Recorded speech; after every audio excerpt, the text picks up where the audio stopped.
Hello. Today I really want to talk about the wonderful world of smells. I just really wanted to appreciate that world of smells, and it's so underrated, I feel anyway, in a lot of particular cultures. There's definitely a lot of realities out there in which people do everything they can to eliminate all smells, with the exception of maybe something that they can spray or wash with in a bottle, and often it's really quite toxic. Toxic in the sense of how they're using it and putting it on the body and the concentration, and anyway, and it's definitely a sense that's very underrated. I know that you don't want to smell bad smells, and it's a very subjective world, right? Similar to any other sense that we have. It is all very much a very subjective experience. One smell of a plant could smell absolutely disgusting to you, but to another person they're in love with it.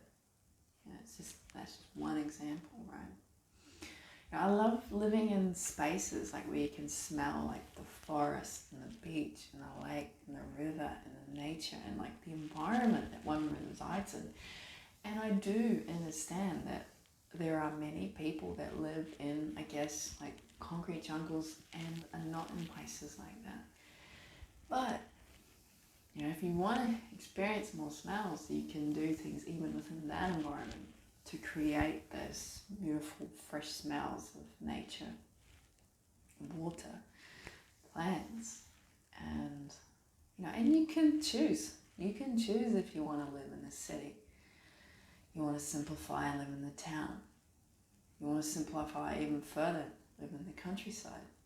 It is all a choice at the end of the day. And I know we tell ourselves different restricting beliefs about you can't do this, you can't do that, la la la la la. I'm digressing. Let's get back on track. So, creating smells with things like essential oils, Oh, I love them. What else? Plant wands. I make these things, you can make a lot of this stuff yourself if you know what you're doing. It's not complicated. Anyway. Burning incense, all of that sort of stuff. A lot of this you don't have to buy. You can make a lot of these things yourself. It's just gotta get back to basics with some of this stuff, And when I'm making my own homemade plant-based meals, it's smelling the ingredients, smelling it while it's cooking, smelling the food once it's prepared, and before it goes into your mouth. That's just a divine experience. It's so human at this current moment. And I understand that collectively the human requires food to be eaten, consumed through the mouth to sustain itself in this current moment. So no way, shape or form would I ever suggest that you don't eat food. And it is just, it's funny, isn't it? How when you lose your sense of smell, you also lose your sense of taste. So I really feel for those out there who have a cold or a flu at the moment, they're not able to experience their food, or those that have literally lost the sense, completely. You lose the sense of smell, you lose the sense of taste. You lose one of those, the smell sense, you lose two senses. It kind of sucks. I'm really grateful that, I have my sense of smell, therefore I have a sense of taste. And the body processes just as much information through the nose with the sense of smell than just as all the other senses, we're constantly processing information all the time, consistently, And I love how we can create such beautiful moments and memories with smells as well. It's very unique in how a smell can really do that. It's similar, I guess, to a taste, but not everything that you come in contact with is actually safe to taste.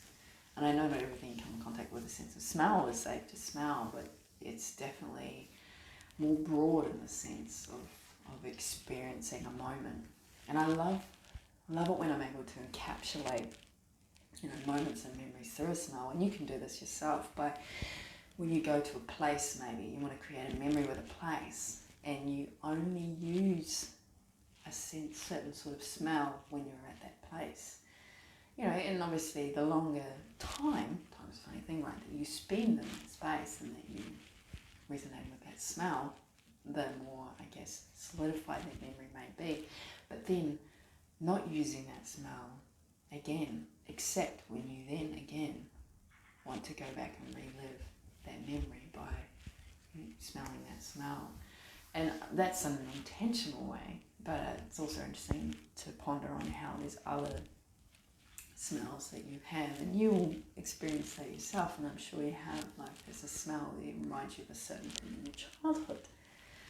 Like, oh yeah, I remember that, I just love that. And I just want to give a bit of gratitude to a sense of smell. There's definitely a lot of like overemphasis in our society on the vision, on the taste, the hearing, the touch, but the smell is, I guess because there's so many smells out there that people consider to be horrible.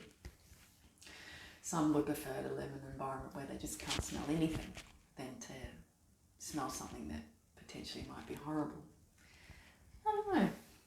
That makes me feel a little bit sad when I feel into that, but each to their own.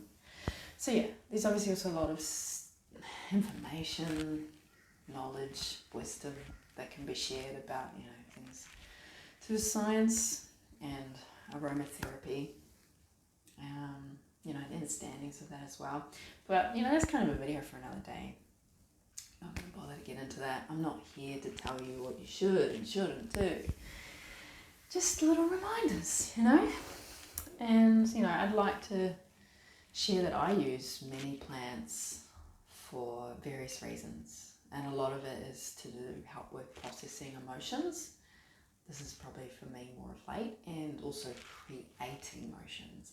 And what I've found with things like smells, they can often be a lot less detrimental than maybe other forms of medicine, or even not really medicine, that people use to process emotions or create emotions.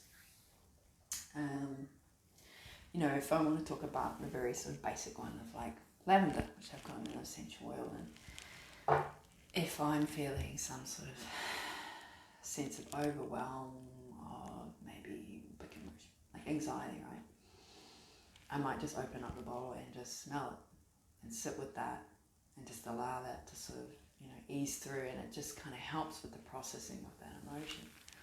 Or I could use it in a way that maybe I want to create some kind of relaxation because I'm like really overstimulated, and now it's time to maybe wind down and go to bed and go for sleep. Maybe I might just smell a little lavender. So that's just an example in a way that I would sometimes use the smell of plants to help with processing emotion, creating an emotion. All plants have their own relationships with the human and obviously other life forms.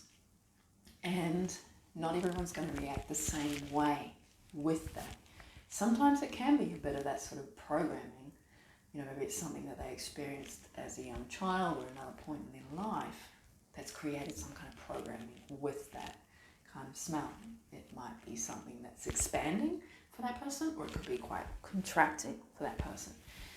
And, I prefer to use those kind of terms than saying something's good or something's bad, because,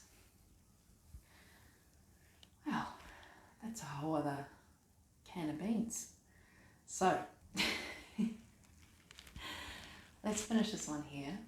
And, let me know what are your favourite smells. What do you love smelling? Put that in the comment section down below. I love reading things like that. Like, oh, I love the smell of the dew on a cold morning. Or I love the smell of the fire and burning this wood, and when we're sitting around and sharing stories, all that stuff. Put it in the comment section down below. I really want to see it. And I hope to see you in the next blog.